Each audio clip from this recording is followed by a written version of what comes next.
வேலூர் பட்டணத்திலே ஒரு வாலிப தம்பி இருந்தான். அவனுடைய தாயின் தகப்பன் ரொம்ப பக்தி உள்ளவர்கள்.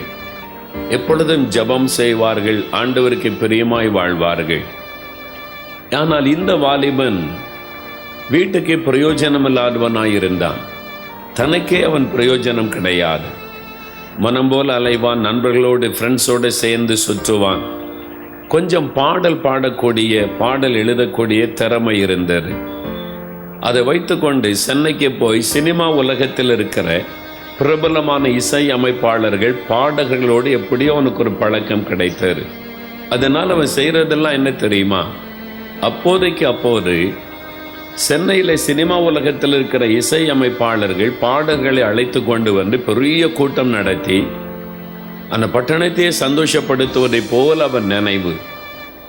எல்லாருக்கும் மத்தியில் அதை பெருமையாக நினைத்தான். எனக்கு இவரை தெரியும், அவரை தெரியும், சினிமா உலகத்தில் இருக்கிற அவரை தெரியும். அதான் அவனுடைய பெருமை. அதில் ஒரு சந்தோஷம் அவனுக்கு காணப்பட்டது. அவனுடைய தாயார் சொன்னார்கள், மகனே நீ என்ன செய்து கொண்டு இருக்கிறாய்?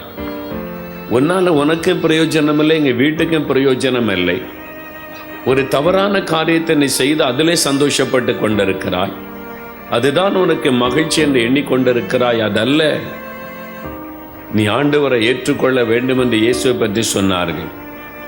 வாலிப வயது, வாலிப நண்பர்கள் அவங்க சொல்லுவாங்க, உனக்கு அவரை தெரியுது, இவரை தெரியுது, இந்த இசையமைப்பாளரை உனக்கு தெரிகிறது, இந்த பாடகரை உனக்கு தெரிகிறது.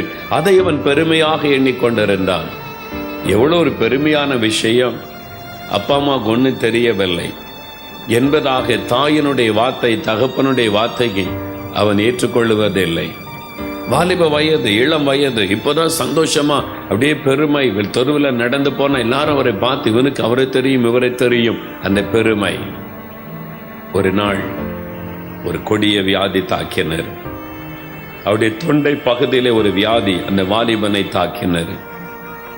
அந்த வியாதி நிமித்தம் ஆஸ்பத்திரி கொண்டு போனார்கள். அந்த வியாதி அதிகமாகி கொண்டு இருந்ததை தவிர சுகமாகவில்லை. கடைசியில் பேசக்கூட பலனற்ற நிலைமை வந்துவிட்டது. மரண படுக்கையில் ஆகிவிட்டான். அவனோடு கூட இந்த நண்பர்கள் ஒருவரையும் காணவில்லை. உனக்கு அவரை தெரியும், இவரை தெரியுமே என்று பெருமையாய் பேசின ஒரு நண்பரும் அவருக்கு உதவி செய்ய வரவில்லை. உலகத்தில் காணப்பட்ட அந்த பெருமையான காரியங்கள் ஒன்றும் இப்பொழுது உதவி செய்யவில்லை. மரணப்படுக்கை, எலும்பும் தோலும் ஆகி தன்னுடைய அறைக்குள்ளே மரண படுக்கையில படுத்திருந்தார். அவருடைய தாயார் முழங்கால் படியிட்டு அவனுக்காக ஜெபம் பண்ணி கொண்டே இருப்பார்கள். கண்ணீர் விட்டு அழுது கொண்டிருப்பார்கள். எந்த குடும்பத்திற்கு அவன் பிரயோஜனம் இல்லாமல் இருந்தானோ அந்த குடும்பத்தார் அவனுக்காக ஜெபித்துக் கொண்டிருந்தார்கள். ஒரு நாள் வந்தது, அவன் சொன்னான், தன் தாயாரை பார்த்து, அம்மா, இனி நான் பிழைக்க மாட்டேன், மரித்து போகிறேன். நான் சாவதற்குள்ளாக நம்முடைய சகோதரிகளை வர சொல்லுங்க, நான் பார்க்கணும், அக்காமாரெல்லாம் பார்க்கணும்னு சொல்லி திருமணமாகி பல ஊர்களில் இருந்த சகோதரிகள் வரவழைக்கப்பட்டார்கள். படுக்கையில் படுத்துக்கொண்டே அவங்களை எல்லாம் பார்த்தான். சில நாட்கள் கழிந்தது. மரணம் அவனை நெருங்கி கொண்டிருந்த இளம் வாலிப வயது. அவன் எதெல்லாம் சந்தோஷமா நினைத்தானோ ஒன்றும் இப்பொழுது உதவி செய்யவில்லை. எதெல்லாம் தனக்கு பெருமை என்று எண்ணினானோ அது ஒன்றும் அவனுக்கு உதவி செய்யவில்லை. அவனோடு பழகின அந்த சினிமா உலகத்தில் இந்த மக்கள் ஒருவரும் அவனை திரும்பி கூட பார்க்கவில்லை.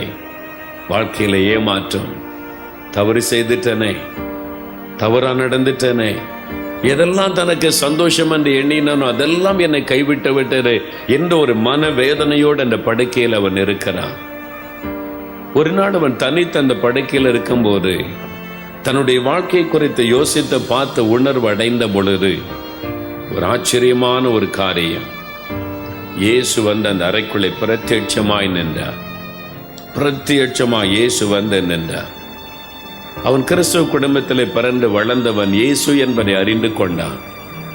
அவனுடனே கண்ணீரோடு சொன்னான், ஆண்டவரே, எங்க அம்மா எனக்காக எவ்வளோ கண்ணீரோடு ஜெபிக்கிறாங்க, எங்க அப்பா எனக்காக எவ்வளவு ஜெபம் பண்றாங்க, என் வீட்டில் உள்ளவங்கெல்லாம் உம்மை நோக்கி எவ்வளவு ஜெபிக்கிறாங்க, நீர் ஏன் என்னை குணமாக்க கூடாது, நீர் ஏன் என்னை குணமாக்கவில்லை? அதுதான் அவன் கேட்டான் ஆண்டவரை பார்த்து. ஆண்டவர் அவனை பார்த்து சொன்னார், உன் தாயருடைய கண்ணீரின் நிமித்தம் நான் உன்னை சந்திக்கும்படிக்கு வந்தேன். நான் ஏன் உன்னை குணமாக்கவில்லை என்று நீ கேட்கிறாய். நீ ஏன் உன் உள்ளத்தில் எனக்கு இடம் தரவில்லை? நீ ஏன் உன் இருதயத்தில் என்னை ஏற்றுக்கொள்ளவில்லை? இயேசு திரும்ப கேட்டாராம். அப்பொழுதுதான் அவன் தன்னுடைய தவறை உணர்ந்தான். மனமுடைந்தவன் அழுதான், ஆண்டவரே என்னை மன்னியும். உலகத்தின் சிற்றின்பங்கள், உலகத்தின் பெருமைகள், உலகத்தின் மாயைகள், அதுதான் எனக்கு சந்தோஷம் என்று அதற்கு பின்னால் நான் ஓடிவிட்டேன். இப்பொழுது மரணம் என்னை நெருங்கி வரும் பொழுது ஒருவரும் எனக்கு உதவி செய்ய வரவில்லை. என்னை மன்னியும், ஏற்றுக்கொள்ளுகிறேன் என்று சொல்லி அவன் அழுதான். அடுத்த நிமிஷம் தேவனுடைய வல்லமை அவன் மீது கடந்து வந்தது. இந்த மரணப்படுக்கை மாறினது. அற்புதமான சுகத்தை ஆண்டவர் கொடுத்து ஒரு புது வாழ்க்கை கொடுத்தார். அந்த வாலிபனுக்கு திருமணமாகி பிள்ளைகள். பஹ்ரைன் என்ற ஒரு நாட்டிலே நான் ஊழியத்திற்கு போயிருந்த போது அவரை நான் சந்தித்தேன். அப்பதான் தன் வாழ்க்கையில நடந்த, வாலிப வயதில் நடந்த அந்த காரியத்தை அந்த சகோதரர் என்னோடு பகிர்ந்து கொண்டார். அதன் பிறகு இயேசுவுக்காக பாட்டு எழுத ஆரம்பித்தார், இயேசுவுக்காக பாட ஆரம்பித்தார். இன்னைக்கு அநேகருக்கு ஆசீர்வாதமாய் இருக்கிறார்.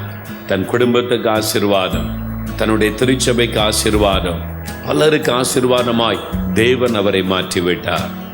ஆண்டவர் அந்த வாலிபனை சந்தித்த பிறகு அவருடைய வாழ்க்கை மாறிவிட்டது. அதே இயேசு இன்றைக்கு அந்த பந்தலுக்குள்ளவனை தேடி வந்திருக்கிறாய். வாழ்க்கையில ஏமாற்றம் அடைந்து, அன்பை மனுஷரிடத்தில் தேடி தேடி ஏமாற்றம் அடைந்து, உண்மையான அன்பை அறியாதபடினால் மனம் கலங்கி வந்திருக்கிற உன்னை தேடி இயேசு வந்திருக்கிறார். மனுஷரிடத்தில் அன்பை எதிர்பார்த்து ஏமாற்றம் அடைந்து காயப்பட்ட உள்ளத்தோடு வந்திருக்கிற உன்னை தேடி இயேசு வந்திருக்கிறார். அவர் கேட்கிற ஒரே ஒரு காரியம், உள்ளத்தில் ஏன் எனக்கு இடம் கொடுக்க கூடாது? அதுதான் அவர் கேட்கிற ஒரு காரியம்.